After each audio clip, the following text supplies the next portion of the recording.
az sonra ölkənin ən dinamik podkastı və ən çox dinlənilən sevgilən podkastlarından olan Söhbətgah bizimlə olacaq. Alqışlarınızla Tural və Xəyyamı səni dəvət edəcəm.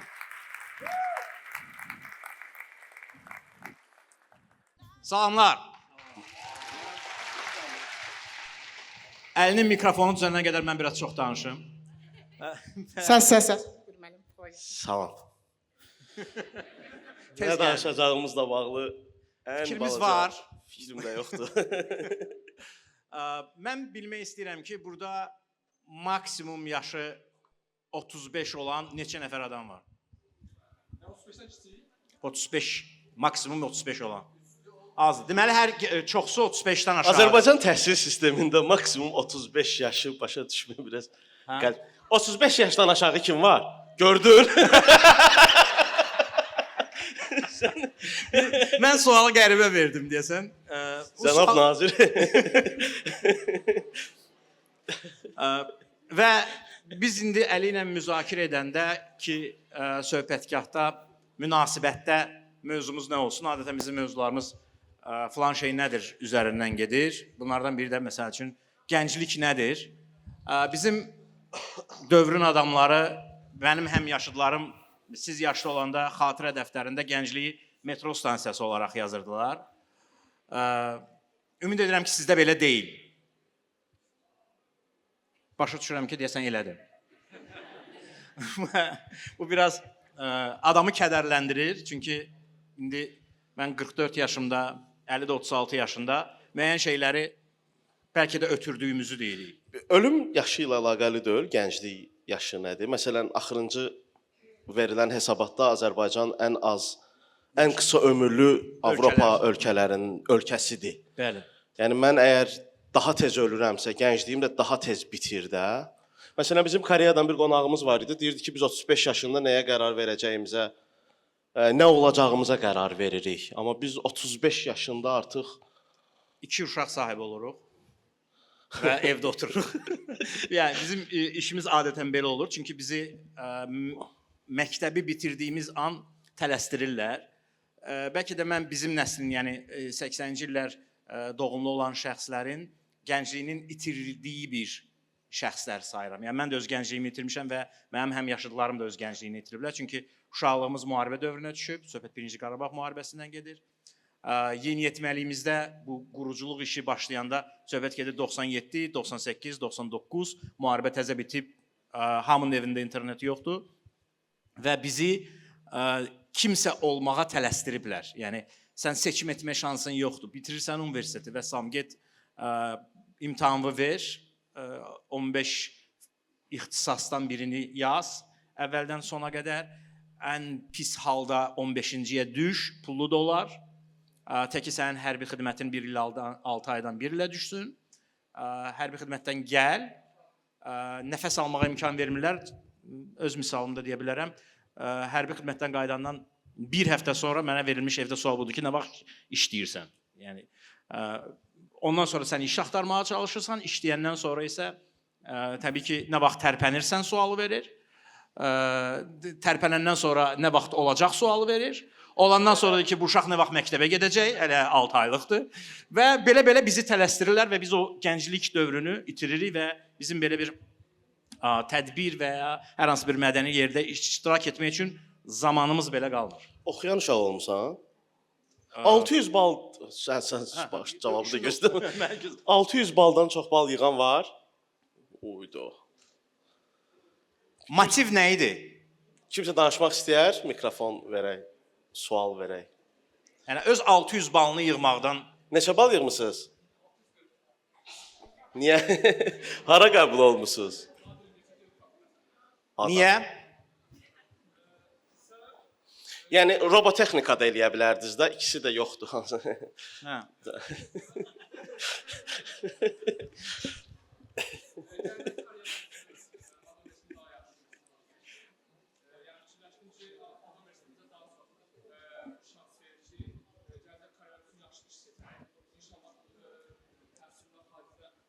Hüquq sektorunda hansı işi seçə bilərsən? 640 bal. Mən daha çox prokuraturada işləmək istəyirəm, dövlət xətti ilə. Niyə? İnşallah. Niyə deyəndə bu mənim uşaqlıq məqsədimdir ki, Niyə? dövlət 5 niyə var da? Yəni bizim ailələrimiz bizdə ailədə uşaq yetişdirəndə ya potensial baş həkim yetişdirir, ya da potensial baş prokuror yetişdirir. Bildiyim qədər Azərbaycanda olan bütün prokurorların oğulları da var. Aha. yəni həmişə istəmişəm ki, bəzi məsələn sözlər olur ki, uşaqlar dim imtahanına hazırlaşanda mən dimlə qəbul olmuşam. Uşaqlar nəsildə belə bir söz olur ki, kim kimdən çox yazdı və kim daha yaxşı seçiləcək. Yəni mən də o fikirlə, o düşüncə ilə ən yaxşı olmağa çalışdım. Niyə yaxşı olmağa çalışdın? Niyə? Gələcəyim üçün, aləm üçün. Hansı gələcək üçün? Hansı gələcək üçün? Mənim gələcəyim üçün. Məsələnin kökü ondadır ki, Nə olsun məsələn? yox, kim olsun mənim fikrim yoxdur. Nəyə görə? Çünki universiteti bitirəndə bəlkə də hesab edəcək ki, o 640 bal ona lazım deyildi. İkincisi, universiteti bitirəndə başa düşə bilər ki, ehtimallı deyirəm ha, yəni başa düşə bilər ki, bu ümumiyyətlə bu ixtisas ona lazım deyil. Üçüncüsü, ən vacib sual. Bir var seçilmək, bir də var sən hansı işlə uşaqlıqda nə ilə məşğul olmağı sevirdin? Nə ilə məşğul olmaq sənə daha çox zövq verirdi? Hər halda sən məhəllədə uşaqların qoluna qandal vurmağı xoşlamırdın. Yox, xoşlayırdım.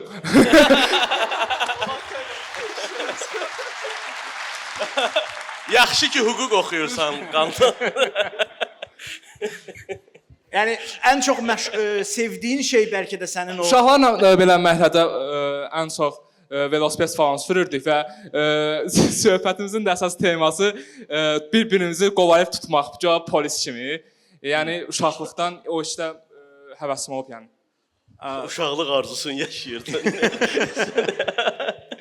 Yəni ola bilsin, yəni bu sizin arzunuzdur, arzunuzun arxasınca gedə bilərsiniz, amma misal üçün mənim düşüncəm budur ki, bəlkə də dövlət işini seçmək özünə bir komfort zonanı seçməkdir. Çünki dövlət baba səni hər zaman təmin edəcək. Yox, mən tam dəqiq və konkret demirəm. Ola bilər ki, mən heç alınmaya, dövlət işində düzələ bilmərəm, amma şəxsi hər hansısa bir biznesdəmi hüquqşünas kimi də işləyə bilərəm, vəkil kimi də işləyə bilərəm özüm üçün.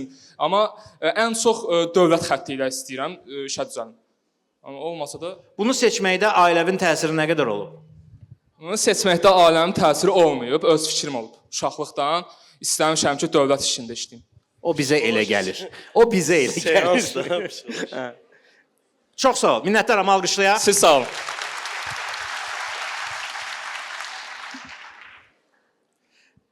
Yəni bizim əli ilə o sorğu-sual eləmək, yəni adətən münasibətdə belə olmur. Amma indi burada bu qədər insanın yığılıb bizə dinləməyi həm də sizinlə dialoqa da gətirib çıxarır. Əslində bunu sual verməyimizdə səbəbi odur ki, motivi tapaq. Misal üçün, nə üçün hüquq, nə üçün həkim, nə üçün cərrah, nə üçün mühəndis? Bu sualı insan həm də özünə verməlidir. Yəni mən kiməm sualı, təbii ki 17-18 yaşlarında o sualı siz özünüzə verməyəcəksiniz. Heç verməyinizdə də məna görmürəm. Çünki həmin vaxtı siz həm də həyatınızın əsas hissəsinin mənasını itirəcəksiniz. Adam 44 yaşında hələ də özünü axtarırsa və insanlar 50 yaşında da özünü axtarırsa, 36 yaşında da özünü axtarırsa, 18 yaşında da özünüzü tapmağınız məsələsi biraz çətin ola bilər. 44 necə yaşdır? Necə istəyirsən özünü? Zerkalna yaşdır. Özümü yaxşı hiss edirəm və 44-dən daha cavan hiss edirəm. Nəzərə alsaq ki, Qriqoryan təqvimindən müxtəlif illəri çıxardıblar. Yəni biz tarixə müraciət eləsək, ənənəvi olaraq, bizim yaşadığımız təqvim Qriqoryan təqvimidir və Katolik kilsəsi özünə sərf eləməyən illəri həmin təqvimdən çıxarıb. Yəni biz hal-hazırda 2025-ci ili yaşamırıq. Biz hal-hazırda 2000 bəlkə də 14-də, 2015-deyik və mən də 1981-də doğulmamışam, bəlkə də başqa bir ili götürüb ora sala bilər. Ya təxminən orada bir 100-200 ilə yaxın müddət Qriqoryan təqvimindən səhv edə bilərəm. Amma dəqiq bilirəm ki, onu çıxardıblar. Yəni o təqvim yoxdur. Amma bir kitab var, biz onu tez-tez misal çəkirik. bir şey, kitabın adı belədir sadəcə, bir şey. O kitabı oxuyan varmı aranızda? 5 nəfər oxuyub nəyə əl çalışan? Deməli, həmin o kitabın, spoiler verməyəcəm, kitab Azərbaycan dilində var. İstənilən şəxs oxuyanda onun təsiri altında qalır o kitabın. Əsas məğzi ondan ibarətdir ki, bizi həyatımızı müəyyən edən bir şey var. Biz o bir şeyi tapmalıyıq. O bir şeyi də əsasən biz öz uşaqlığımıza müraciət edirik. Uşaqlığımızda yadımızda deyilsə valideynlərimizdən soruşuruq. Mən daha çox nə etmişəm, nə istəmişəm edim, nələrə icazə... Məsələn, siz bir şey edə bilərsiniz, sizə valideyniniz icazə verməyə bilər uşaqlıqda. Amma o sizin ən yaxşı bacardığınız bir şey ola bilər. Çünki valideynlərimizin təcrübəsi davamlı olaraq keçmiş təcrübədir. Bunun əslində bir təkamül tərəfi də var. Bunu səndən danışmamışıq əslində. Bizim təkamül dolayısıyla beynimiz fərqli iş görənlər bir növ onun genini daşıyırıq. Yəni biz çox da məsələn müharibələr var. Deyirik ki, insanlar niyə ağıllanır, bilmirəm nə, amma müharibələr də davam edir. Çox sadə bir məntiq var da, axarsunu yarında yaşayan adamlar quruluqda yaşayan digər vəhşi adamlar tərəfindən öldürülüb deyə bugün daha vəhşi bir geni biz daşıyırıq. Məsələn, gecə yuxusuz qalan adamlar gecə gözətçiləri idi vaxtilə bizim bu neandertallarla və sair eyni yerdə yaşadığımız dövrlər. Qəbiləni qoruyanlar. Və bu qəbildən əslində biz işlərə fərqli adlar veririk. Məsələn, kimsə vəkil olmaq istəyir, hüquq qoruyucusudur. Ya da peyğəmbərlərin tarixinə baxanda çoban olmayan peyğəmbər yoxdur. Var birdir deyəsən, bir dənə krallarda böyüyən var. Qalanları çobandılar. Çobanlığın kökünə baxırsan şamandılar. Şamanlığın kökünə biraz da dərinə gedirsən tarixdə görsən ki, ova çıxa bilməyən zəiflərdir. Biraz da əvvəlinə gəlsən, çünki onlar ot yığmalıydılar, müalicə etməliydilər, ova gedə bilmirdilər, zəif idilər. Nəticədə biz əhliləşdirdik qoyunları, quzuları və s. Onlar çoban oldular. Daha sonra biz göy gurultusu ilə Allahla tanış olduq və bunlar gedib qoyunu, quzunu ona qurban verən şəxslər idi və nəticədə para gətirirdim söhbəti. Amma bugün nə isə gözətmək istəyənlər, nə isə idarə etmək istəyənlərin genetik faktoru bəlkə də yenə də gedir. Ona görə də Flow kitabı var. Bizim dilə təəssüf ki, tərcümə olunmayıb. Yox, var. Azərbaycan dilində var. Qanun nəşriyyatı tərcümə olunub. Ondan sonra tərcüm. Mikhay Csikszentmihalyi Flow. O deyə bilmirəm adı. Və orada axında olmaqdan danışır. Həqiqətən də bəzi şeylər var. Biz onları etdiyimiz zaman zamanın necə keçdiyini bilmirik və əslində insanların o işlə məşğul olması tövsiyə olunur. Amma Azərbaycanın sərt kapitalist iqtisadiyyatında bunun nə dərəcədə faydalı olacağını müzakirə etmək lazımdır. Burada əsas məsələlərdən biri biz seçimimizi necə edirik? Misal üçün, digər 600 bal yığanlar və ya 500 bal yığanlar, ali məktəbə daxil olanlar ixtisas seçimini necə ediblər? İxtisas seçimindən başından belə maraqlı nəsə keçən var? Yəni, necə seçmisiniz onu? Buyur.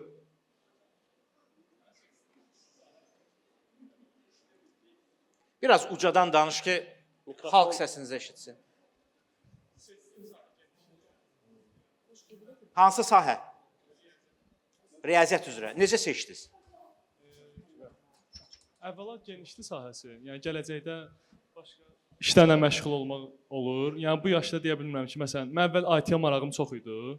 Sonradan biraz dərinliklə də gördüm ki, heç əlaqəsiz bir yerə. Riyaziyyat oxuyanda nə olur axır? İntegral. Yəni bitirəndə nə olur adam? Data ilə məşğul ola bilərsən ya da ki, onun engineering tərəfində. Onun hissəsini təbii ki, biz tuturuq. Sual budur. Seçimini necə etmisən? Geniş olduğuna görə. Yox. Sual belə verim. Qonşummu təsir edib, anamı təsir edib, atamı, sinif yoldaşları, müəllimmi, kimsə təsir edir. Sonra da deyirsən təsir eləmək pisdir. Yəni o seçim öz başına da buraxanda riyaziyyat oxuyur.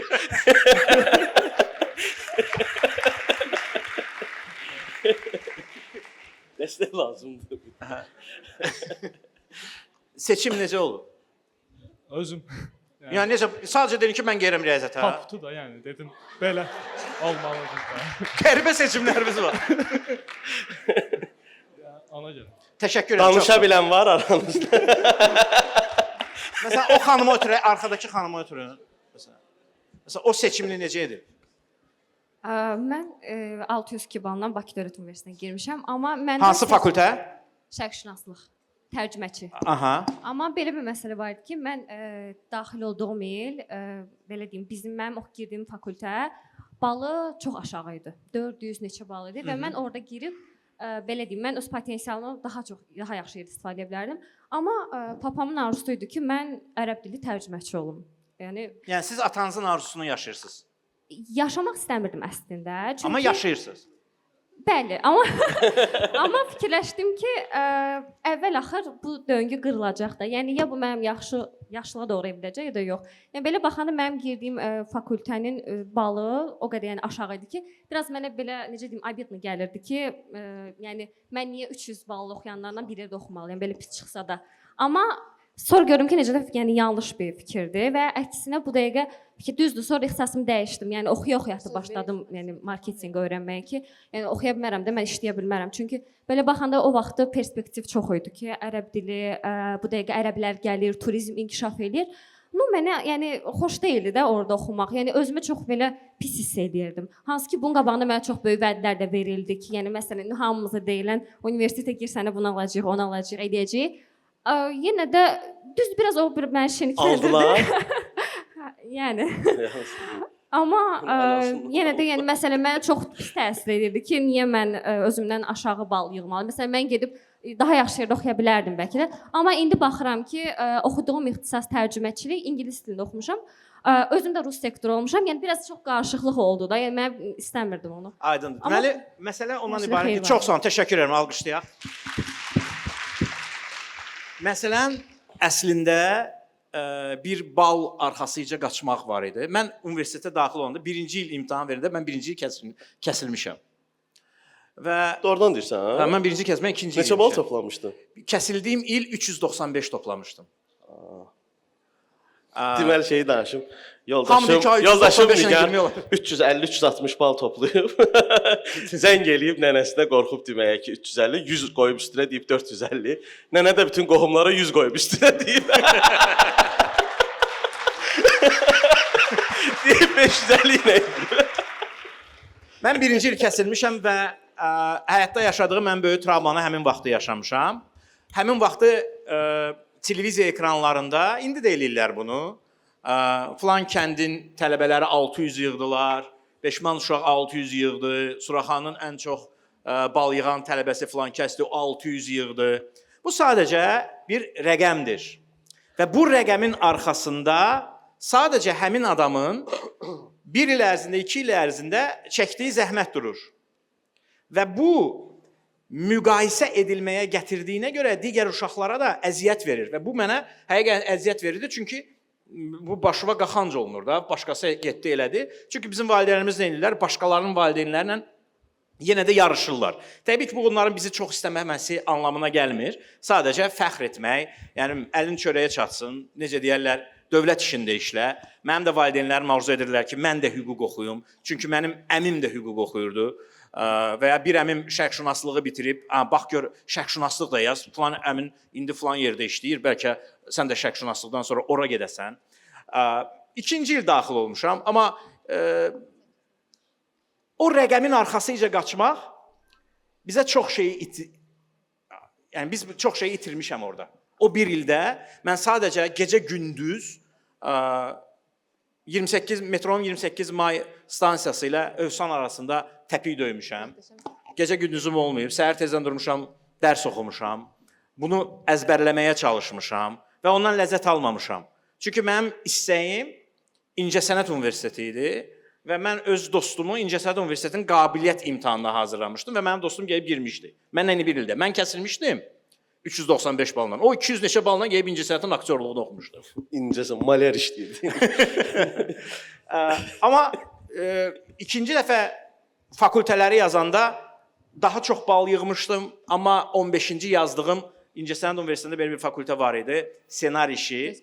O ssenari işi fakültəsini yazmışdım və dua edirdim ki, ora düşüm. Amma 400 sonuncu daxil olanda 485 bal yığmışdım və həmin balla ssenari işinə düşə bilməzdim çünki 15-ci yazmışdım. Amma mən arzumun da arxasıca getmədim. Baxmayaraq ki, KVN-lə məşğul idi, tamaşalar eləyirdi və mənim istəyim məhz səhnədə olmaq və ya hansı bir yaradıcı işlə məşğul olmaq. Finala qədər gəliblər Elməddinə uduzub. Hə, O da Elməddinə uduzub. Hə, Elməddinə uduzub. İndi uduzmaq. İndi uduzmuram. Demək istədiyim nədir? Arzumun arxasıca nə zaman getməyə başlamışam? Hərbi xidməti bitirmişəm. ANS-də işə düzəlmişəm. Ondan sonra və 26-27 yaşımda arzumun arxasıca getməyə başlamışam. Artıq fikirləşməmişəm ki, məsələn, anam indiyənə qədər deyir ki, sən yenə də veriliş aparacaqsan canlı yayımda. Yəni 44 yaşın var da, sən bir kabinetdə ol, bir dənə də xanım sənə çay gətirsin, çayı iç. Yəni bu cür təsəvvürdə təsəvvür olunur. Yəni yaşlı nəslin, çünki bu Sovet dövründən gördüyü bir şeydir. Yəni oğlum rəisdir, müdürdür, prokurordur, baş həkimdir və s. və ona çay gətirirlər. Bu bir status idi. Və bu balın arxasıca qaçmaq, bu nəyinsə arxasıca qaçmaq, əlinin ibarəsi ilə desək, bu kəskin kapitalizmdə bizə çox şeyi itiririk. Məncə bu tədbirdə olmağınız sizə daha çox şey qazandırır. Nəinki saatlarla bir mühazirəyə və ya xoşunuza gəlməyən müəllimin xoşuna gəlməyən ixtisası, hansı ki ola bilsin ki, indiki sürətli bir dövrdə siz oxuyub bitirənə qədər həmin ixtisas yox olsun. Yəni sadəcə o ixtisas olmayacaq. Məsələn, hüquq deyirik. Hüquq 10 ildən sonra bizim yerimizə qərar verə biləcək süni intellekt agentləri olacaqsa və onlar hüquqdan bizdən daha tez nəticə çıxardacaqsa, suala daha tez cavab verəcəksə və alqoritm üzrə cavab verəcəksə, bəlkə də hüquq peşəsinə ehtiyac olmayacaq. Bayaq əlinizi qaldırmışdınız deyəsən seçimlə bağlı. Salamlayıram hər birinizi. Universitet seçimi zamanı məndə də bir кейs olmuşdu. Mən də İncəsənət Universitetini uşaqlıqdan bəri arzuluyurdum. Uşaqlıqdan şeir yazırdım, hekayə yazırdım, öz-özümə ssenarilər qururdum. Rejissor və senarist olmaq istəyirdim. Amma universitet bu abituriyent vaxtları gələndə mənim qabağıma bir sədd dayandı. Atam, sən polis olmalısan dedi. Gecəmi gündüzümü qaraltmışdı. Ancaq polis akademiyasıyla bağlı məndən belə konsultasiyalar edirdi ki, belə polis olasan, elə polis olasan. Getdim. Orada polis akademiyasına gedəndə bir neçə mərhələdən keçməlisən. Generallarla görüşürsən, sual cavab edirlər. İdmandan keçməlisən. Bunların hamısından keçdim. Amma çıxanda sonda dedim ki, ata, sən canım mənə imkan ver. Qoy mən İncəsənət Universitetinə girim də. Evdə ancaq arka sokaqlar. Hə, arka sokaqlar gedirdi. O da artıq görürdü ki, 2 mərhələdən keçmişəm. O bilirdi ki, yüksək balı toplayacağam, polis akademiyasına daxil olacağam. Getdim imtahan ərəfəsində artıq oturub sualları bir-bir, sırf öz məqsədimin arxasınca, arzumun arxasına getmək üçün bir-bir hesablayırdım doğru bildiklərimi ki, mən özümdən əvvəlki ilə sonuncu daxil olan ora hər il 100 nəfər daxil olur. 400 bal yığmışdı. Ondan aşağı yığmalıydım ki, mən o akademiyaya girməyim. Və mən hesablaya gətirdim 380-90 arası bir bal çıxartdım və bir həftədən sonra nəticələr elan oldu və mən polis akademiyasına qəbul olmadım. İncəsənət Universitetində oxudum. Amma İncəsənət Universitetinə daxil olanda da gördüm ki, Azərbaycan İncəsənəti bata-bata gedir. Mən qaldıra bilmərəm. Ona görə də marketinq sahəsinə keçdim.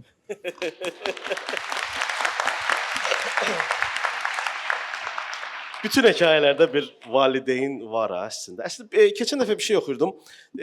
Biz indi hər şeydə travmazat deyirik axı. Məsələn mən 107 kiloyam, 36 yaşım var, başıma nəsə pis şey gəlir, deyirəm travma. Halbuki travma biraz belə uydurma söz oxşuyurdu. 18-19 yaşdan sonra nə travmaya, yəni belə əmim tərəfindən qısnamaya məruz qalmamışam da, yəni nə travma olacaqdı, amma qışqırıb üstümə. Bir yerdən sonra İndi hamı valideyn deyir də, biz də danışanda valideyn. Bir yerdən sonra çox rahat şey deyil valideynin üstünə atmaq hər şeyi.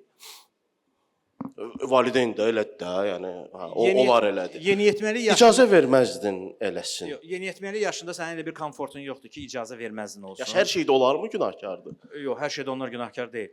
Yəni adam özü istəyib riyaziyyat oxuyur. Ya o tam öz seçimidir. Gələcəkdə indi peşman olacaq, olmayacaq artıq onun öz həyat yolunun cızdığı bir qərardır. Amma bizim Sovet dövründə aldığımız, daha doğrusu valideynlərimiz və bizim Sovet dövründə aldığımız nə idi? Bir avtoritetə sözsüz tabe olmaq. Bu dövlətin ideologiyası idi və bu dövlətin ideologiyası ailə kiçik dövlətdir Karl Marksdan gələrək eyni cür tətbiq edilirdi. Bizə bir avtoritet verirdilər və biz bu avtoritetə tabe olurduq. Bu avtoritet atamız da ola bilərdi, bu avtoritet məktəbdəki müəllimimiz də ola bilərdi. Ona görə mən sual verdim ki, müəllimim mi təsir edib? Misal üçün, müəllimlərin çox böyük təsiri olur. Sən riyaziyyatı çox yaxşı bilirsən, sən get riyaziyyatın arxasıca. Uşağın sənin arzun nədir sualı yoxdur. Yəni, burada kimsə öz valideyni qınamalı deyil, yəni buradan çıxıb getməli deyil ki, sən mənə belə edin, mən indi getdim riyaziyyat oxudum falan, yox. Məsələ sorğulamaqdan gedir. Yəni, sorğulamaq həmin dövrdə, həmin vaxtın reallığı ondan ibarət ki, bizim sorğulamaq şansımız yox idi. İndi biz 44 yaşımızda cəsarətliyik və sorğuluyuruq. Amma yekunda sən sona qədər sorğulaya da bilmirsən. Yəni, gedib indi atamla dalaşası deyiləm ki, mənə niyə qoymadın necəsən. Yəni, istədiyim yerdəyəm və istədiyim statusdayım və istədiyim işi görə bilirəm. Yaradıcılıq işini görə bilirəm. Taley necəsə, hansısa formada məni o istiqamətdə gətirir. Hətta elə şəxsləri qarşıma çıxardır ki, o sənin üçün şans açır. Amma burada kimisə günahlandırmaqdan söhbət getmir. Yeniyetmənin seçim şansı yoxdur. Bizim elə söhbətin əvvəlində o Koreyadan olan qonağımızın misalında düşünürəm ki, 16-17 yaşında mütləq qaydada universitetə daxil olmaq kimi bir tələbi sadəcə valideyn uşağın üzərindən götürsə, yəni sadəcə desə ki, sənin universitetə girib-girməməyin mənim üçün meyar deyil. Yəni sən mənim övladım olaraq qalırsan, bu pis deyil. Çünki bu hər il cavablar çıxanda hansısa uşağın təsiri altında intihar etmə xəbərlərini biz hər birimiz görürük bunu. Məsələn, indi deyilənə görə vals qadağandır son zəngdə, ancaq milli rəqslər olmalıdır və bayağı musiqilər olmamalıdır. Bu hansı meyardır, niyə görə belə seçilib, kimin zövqü ilə seçilib deyə bilmərəm. Amma məsələnin kökü ondan belədir ki, biz başqa bizə lazım olmayan bir işlə güləşirik. Hüquq fəlsəfəsində bir də belə bir anlayış var. Deyir ki, hüquq insanları arasında ədaləti təmin etmək üçündür və biz nəyə hüquq deyirik? Mənim səndən aramdakı haqq hesabı həll edir də. Əgər çoxluq bizim bugün hüquqsuz dediyimiz şeyə inanırsa, o niyə hüquq deyil ki? Bu hüquqdur. Yəni biz hal-hazırda dollar bizim həyatımızda səhv etmirəmsə 100 ilinə gəlib çatmayıb ki, hakimiyyət qurub. Amma siz təsəvvür eləyin ki, 800 ildən çox dinar hakimiyyət qurub. Yəni dollar getməz və s. deyəndə belə tarixi fakt deyil də bu. Ya da biz Homo sapienslər 2500 il təsəvvür edirsiniz, 2500 il əgər mənim övladımın gözünü çıxartsaydı, onun övladının gözünü çıxardırdım. Mənim kənizimin, onun övladının gözünü çıxardırdımsa, övladım yox idisə, 2 kənizimin gözünü çıxardırdı. 2500 il. Və biz sonra bu inancları keçdik. İndi məsələn, bayağı mahnı deyirsən, ha. Əgər çoxluq onun bayağı mahnı olmadığını inanırsa, o niyə bayağıdır ki? Məncə biz bəzən kim qərar verir ki, bayağıdır yoxsa yox? Biz bəzən məncə özümüzə biraz belə çox şey veririk, qiymət veririk. Məsələn, Bakı cazın beşiyi idi. Yox, deyil. Məsələn, biz bu yox. Çin çaydana qulaq asırlar da. Qulaq assın da. Bizim də Justin Bieber'ımız Balaəlidir. Ümid edirəm Balaəli ilə şəkil çəkdirməzsən və adətən insan dediyi şey başına gəlir də. Yəni onun qarşılığında. Amma bizim əslində burada danışdığımız zaman vermək istədiyimiz mesajı nədir? Biz öz zamanımızı itirmişik. Misal üçün, indi düşünürəm, mən 44 yaşımda Əli ilə bərabər bir startup sevdasına düşmüşük və Əli də qoşulub mənə, biz nəsə eləməyə çalışırıq. Amma o itirilmiş gənclik dövrümüzdə biz anlasaydıq ki, bu dövr var, belə bir şey var, biz buna daha tez başlamış olardıq. Biznes ideyası olan var. Amma pulu olmayan.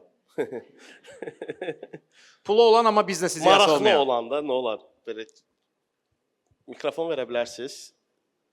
Kim əlin qaldırdı? Bir də qaldıra biləsiniz. Danış. Mənim də adım Əlidir. Mən Fövqəladə Hallar Nazirliyinin Akademiyasında oxuyuram. 4-cü kursum. Öz həvəsimdən qəbul olmuşam.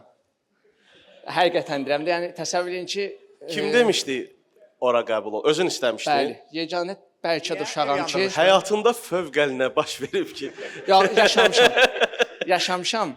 Yəni ciddi deyirəm, bəlkə də tək uşağam ki, valideynlərim hər ikisi mənə dəstəkdir və heç vaxt da mənim qərarlarımı necə deyim, yox deməyiblər. Həmişə dəstək olublar. Mən qohumlarımdan necə deyim, neqativ enerji həmişə almışam. Bir də axırda bir şey deyim, davam edəcəm biznesə. Mən atamla işləyirdim, 9-cu sinif idim. Atam mən hazırlığa qoyurdu ki, akademiyaya qəbul olum. Təsəvvür edin, atamın dostu mənim yanımda atama dedi ki, yəni bu uşağı oxutma da, oxumayacaq, qəbul olmayacaq. Yəni mən həqiqətən çox psixoloji təsir bağışlamışdı. Amma həqiqətən qəbul oldum. Akademiyaya ən az balla qəbul olan ilk 2 nəfərdənəm. Amma idman nailiyyətim ən yuxarıda 1-ci yerdədir. 100 nəfərdən, sənəd verən 3000 nəfərdən 1-ci yerdəyim. Zəhmət olmasa, yəni idmanla çox məşğul olmuşam. Müxtəlif judo, güləş, yüzgüçülük, müxtəlif də nəsə. Bunu deməyəcəm. Bizneslə deyəcəm. Özüm magistr hazırlaşıram. İnformatika məntiq müəllimliyinə 1-ci gün açıq dərs verəcəm inşallah. 2 dənə kursa başvurmuşam. İkisi də açıq dərs verib qəbul olacam Allah qoysam və öz kursumu açmaq istəyirəm. Pulum yoxdur, inanıram ki, atam arxamdadır. Olmasa da bir şey həll olacaq. Bəli. Açma. Ya inşallah olacaq Allah qoysa. Yox, açma. Mən bir dənə sualı vermək Ümid istəyirəm. edirəm batarsınız. Əli bugün çox səmimidir. Deməli, Fövqəladə Hallar Nazirliyinin Akademiyasında oxuyursunuz. Magistra daxil olmaq istəyirsiniz. Bəli. Və kurs alışmaq istəyirsiniz. Bəli. Nə kursu? IT. Yox, məntiq informatika. Məntiqi informatika. Bəli.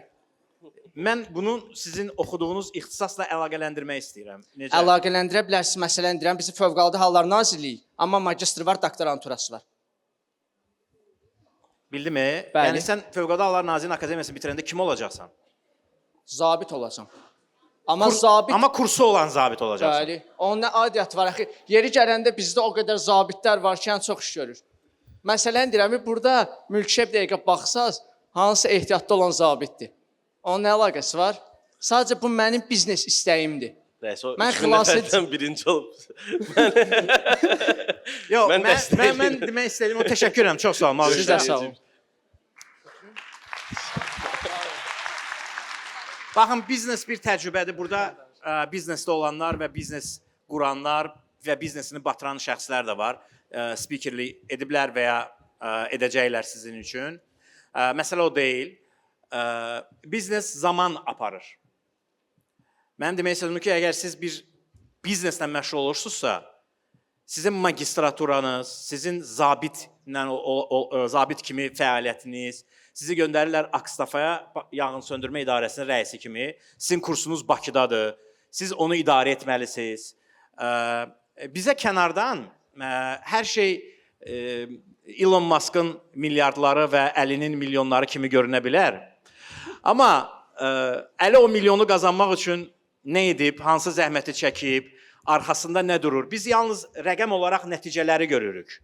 Amma onun arxasında dərin fokuslanma və bütün işini kənara atıb o işlə məşğul olma dayanır. Bütün uğurlu bizneslərdə bu dayanır. Heç kim, yəni dünyanın da Azərbaycan daxil, mən məmur bizneslərini qoyuram kənara, ən uğurlu bizneslərdə başqa şeylə məşğul olaraq bu biznesi uğurlu olduğunu təcrübəsi yoxdur. Sizdə olarsa nə gözəl. Amma belə təcrübə yoxdur. Razıyam, ancaq mən öz elə bil abituriyent olanda öz riyaziyyat müəllimimi yuxudan biz zənglə durğuzub gətirirdik. Zabit sizdə idi. çağırsız bir zənglə durğuzub Döyüb gətirirsiniz. gətirərdi. Məsuliyyətsiz biri idi, amma ki savadlı idi də. Yəni bu adam elə bir riyaziyyatda bir şey kəşf eləmişdi. Macaristanda bunu necə deyim, isbat eləmişdi. Həqiqətən savadlı idi. Amma məsuliyyətsizin biri idi. Yəni gecə saat 2-də yatırdı, günorta 12-də biz onu yuxudan dururduq. Ən yaxşı hərbidən çıxmış ən yaxşı biznesmenlər Bəli. hərbidən çıxmışdı. Yəni hərbini həyatından çıxardır, Bəli. oradan məşğul olmur, disiplini olur və bizneslə məşğul olur. Amma hərbi ilə paralel biznes, o zaman sən ya silah alveri ilə məşğul olasan, ya da başqa bir şeylə. Olur onu birlikdə aparmaq. Hacı ilə Osman bu mərhələyə gələcəyini düşünsəydi, bəlkə də daha çox şey eləyərdi. Onlar o vaxtı bu mərhələyə gələcəyini düşünmürdülər. İnşallah mən də düşünmürəm, ancaq olacam. Hərbidə qala-qala biznes qulan zabit. Sağ olun. Salam, hər vaxtınız xeyir. Aha, buyur. Bayaqdan saat 11-dən əlimi qaldırıram. Axırki növbə çatdı. Mən Tural Rahimov, Universal Makin şirkətində rəqəmsal marketoloqam. Və əslində bal söhbətindən başlamışdı fikirlərim. İstəyirəm oradan davam edeyim. 550 balla davamlı inkişafın idarə edilməsi ixtisasına daxil olmuşdum. Davamlı inkişafın idarə edilməsi. Yəni hər kəs eşidəndə sizin kimi reaksiya verirdi. Yararlı inşaatın Davamlı Ha, inkişafın, sustainable development. Və bu seçimdə əsas məqsədim sadəcə universitetin adı idi. Dövlət İdarəçilik Akademiyası. Başqa heç nə yox idi. Lakin sonradan artıq universitet həyatında mən gördüm ki və keçmişimə dönüb baxanda da gördüm ki, mən əslində bu sahənin adamı deyiləm, qətiyyən deyiləm. Çünki uşaq vaxtı maraqlı hadisələr baş verirdi. Bizim qonşuluqda bir falçı var idi və onun yanına həddindən artıq çox qonaqlar gəlirdi, belə deyək. Mən 8-9 yaşım olanda meyvə yığırdım bağımızdan, gətirib vedrələrdə qoyub satırdım. Və onun marketinqini həyata keçirirdim bilmədən. Sonradan isə artıq magistr seçim mərhələlərində və ya digər mərhələlərdə də gördüm ki, reklamçılıq həqiqətən də mənim işimdir. Və İqtisad Universitetinə reklam işi ixtisasına daxil oldum və bu sahədə artıq başladım öz karyeramı irələtməyə. Burada əsas məsələlərdən biri də buydu ki, məsələn, mən yenə də evdə sübut eləyə bilmirəm ki, mən həqiqətən samballı bir şirkətdə işləyirəm. Dünyanın ən tanınmış agentliklərindən biridir. Kimə sübut eləmək istəyirsiniz? Sübut eləmək yox, yəni ailəm hələ də deyir ki, oğlum, get yaxşı bir işdə işlə, dövlət işində, qəşəng sabit maaşın olsun. Ailən neçə yaşınız var? 22. 22 yaşında ailəsi ilə bir yerdə yaşayırsa, Yox, ailəmlə birgə yaşamıram. 22 yaşında mənlə bir yerdə yaşasa, yəni tualetinə də qarışaram. Yəni Ağlıma başqa şey gəlir. Ailəmlə birgə yaşamıram. Sadəcə hər söhbət açılanda, məsələn, evlə görüntülü danışanda eyni fikirlər olur ki, get özünə bir iş tap da. Yəni onu izah eləyə bilmirəm ki, məsələn, rəqəmsal marketinq nədir? Çünki bu savadlılıq yoxdur ümumiyyətlə. Yox, ümumiyyətlə heç nə izah etməyə borclu deyilsiniz. Sadəcə deyə bilərsiniz ki, yaxşı və salam məsələ də bitə bilər. Çünki nə isə izah etmək nəsil fərqimiz var. Bilmirəm aranızda coachinglə maraqlanan və ya kursunu keçmək istəyən və ya coachluq kursu keçən varsa, orada yəqin ki, birinci bölümdə məhz nəsillər arası fərqlərin izahı var. Hansı nəsildir? Bizim valideynlərimiz baby boomer nəslidir. Biz milleniumuq, digərləri Z-dir və ya digərləri başqa nəsillər. Bu nəsillər arasında fərq olduğuna görə biz onlara nəsə izah edə bilmərik. Onların da bizə dedikləri bizə qəribə gələ bilər. Ona görə düşmən olmağa dəyməz. Təşəkkür edirəm, çox sağ olun. Bu yaxınlarda fala baxdıran olub. Utanmayın. Hadi orada xanım. Mikrofon. Pencəyli xanım, fala baxdırıb. Bəxtinizi bağlayan harda baxdırdınız? Yəni xanımın mikrofonu bağlanıb. Ümid edirəm fal da elə çıxmayıb. Bəxti kimi. Fala əslində mən özüm baxdırmamışam. Bacım mənim adıma baxdırıb. Aha, nə çıxdı? Niyə? Bilmirəm, sadəcə olaraq qayıtdı ki, falında bunlar var. Nə var idi belə sirdə? Hala zanmıyor maraq. Əslində mən hal-hazırda game dizayner kimi işləyirəm, oyunlar dizayn edirəm. Amma ixtisasımla əlaqəsi yoxdur. Özüm avtomatika mühəndisliyi oxuyuram. Onlar da mənim ailəm də istəyir ki, məni öz ixtisasıma doğru yönləndirsinlər. Yəni oyun dizayn eləmək biraz məntiqsiz gəlir.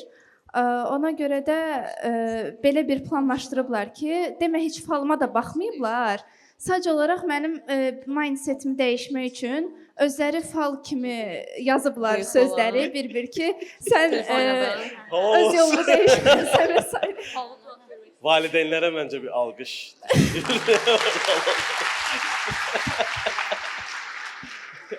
Bu arada videomu çəkən varsa paylaşmasın. İndi inandınız fala? Xeyr, təbii ki, yəni fal Deməli- məntiqsiz bir şey. Vaxtımız da zamanımız da az qalıb. Təşəkkür edirəm, çox sağ ol, minnətdaram.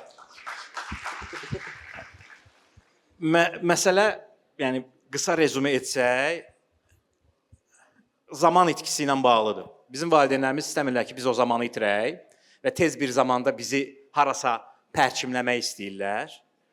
Biz isə o zamandan istifadə edə bilmirik.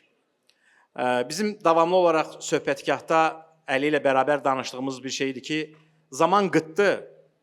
Onu reelslərin çevrilməsi, TikTokların çevrilməsi və ya Əlinin o bədii ədəbiyyatla bağlı dediyi fikirlər var, həmişə qalmaqala səbəb olur və indiyənə qədər tənqid olunur.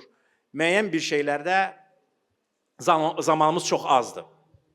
Məsələn, xanım oyun dizaynı ilə məşğuldursa, siz ömrünüzün sonuna qədər bununla məşğul ola bilərsiniz və məşğul olmalısınızsa, əgər bu sizdə yaxşı alınırsa. Çox gəlirli sahədir.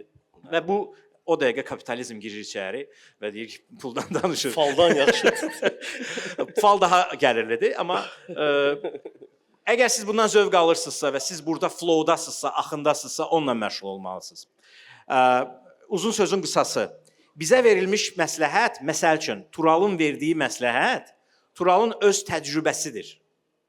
Turalın təcrübəsi bəlkə də 2025-ci ildə keçmir. Çünki o öz keçmiş təcrübəsini danışanda 98, 99, 2000-ci illərdən danışır. Bizdə tarix fakültəsində həmişə deyilən bir kəlmə var idi. 20-ci əsrdə oturub 14-cü əsrin sultanı, kralı haqqında qərar vermək ki, o səhv idi. Bu doğru deyil. Çünki sən 16-cı əsrdə olmalısan, 14-cü əsrdə olmalısan. De görək, Sultan Mehmet Fatih öz 20 qohum əqrabasını sən onun yerinə olsaydın, vurardın mı, vurmazdın mı? Vurardın çox ehtimalla. Çünki sən artıq həmin dövrün adamına çevrilmiş olacaqsan. Amma 20-ci əsr və 21-ci əsrdə yaşayaraq qərar vermək ki, o filan kəs orada səhv qərar verib, bu doğru deyil. Eyni şey də sizdə də keçərlidir. Sadəcə bizim təcrübəmiz onu deyir ki, hansı yerdə xoşbəxtsənsə, özünü yaxşı hiss edirsənsə, orada da olmalısan. Hara, kim və nə sizə yaxşı hiss elətdirirsə, orada da olun. Bu qədər. Çox sağ olun. Görüşərik. Görüşərik.